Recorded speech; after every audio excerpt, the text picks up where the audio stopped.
हंगो में पुलिस और till scouts की जानिब से ख्वारिजियों के खिलाफ ऑपरेशन के दौरान हलाक दहशतगर्दों की तादाद 9 हो गई है। हंगो दोआबा में पुलिस और टिल स्काउट्स ने ख्वारिजियों के खिलाफ ऑपरेशन जारी रखा। जवानों की फायरिंग से हलाक ख्वारिजियों की तादाद 9 तक पहुंच गई। ख्वारिजियों की फायरिंग से DPO हंगो खालिद खान और SHO दोआबा नबी खान जख्मी हो गए।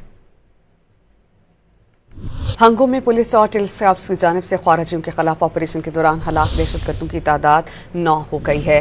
हंगो दोआबा में पुलिस और टिल स्काउट्स ने ख्वारिजियों के खिलाफ ऑपरेशन जारी रखा। जवानों की फायरिंग से हलाक ख्वारिजियों की तादाद 9 तक पहुंच गई।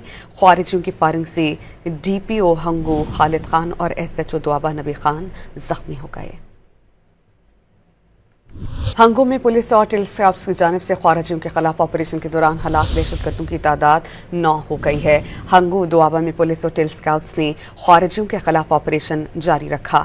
जवानों की फायरिंग से हलाक ख्वारिजियों की तादाद 9 तक पहुंच गई। ख्वारिजियों की फायरिंग से DPO हंगो खालिद खान और SHO दोआबा नबी खान जख्मी हो गए।